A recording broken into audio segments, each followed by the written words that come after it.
to be at a point where you had never heard about Islam, and then you marry a Muslim without converting yourself. Yeah. You know, at that point, you know, you could have just said, I'm not ever going to convert. He had already married you. You were already married. I guess the best way to say it is a Muslim attracted me. And then I researched Islam. And what I discovered was love thy neighbor. There's one God. Do you feel like Islam affected your feelings of patriotism, or do you think that Islam affected your relationship with America, your country, and your fellow citizens? Islam affected my feelings towards humanity as a whole.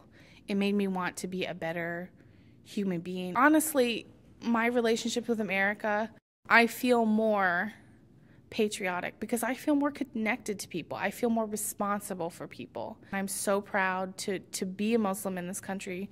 America seems to think that I'm not American anymore. I've had coworkers say things to me like, well, since you're anti-American now, and you know, your family members, they love you and they want to accept you for who you are. Your friends before you became Muslim, sometimes I have very few friends that I feel treat me exactly the same way as they did before I became Muslim, which isn't necessarily a bad thing, but sometimes it's hard knowing that deep down in the back of their mind they're going, she's kind of wacky and got these weird ideas. I had a family member kind of like defend me about a license plate that we have in Indiana. It says, "In God we trust." And I was like, oh, mashallah, I have this license plate. I trust in God.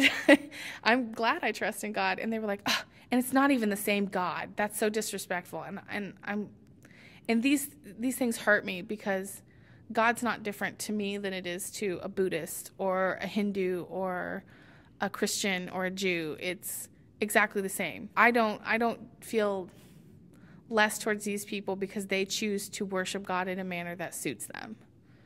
And I think that's the hardest part, is my relationship with America has increased on my end, and America's backing away, man. I think it wants out of the relationship, and that really hurts me.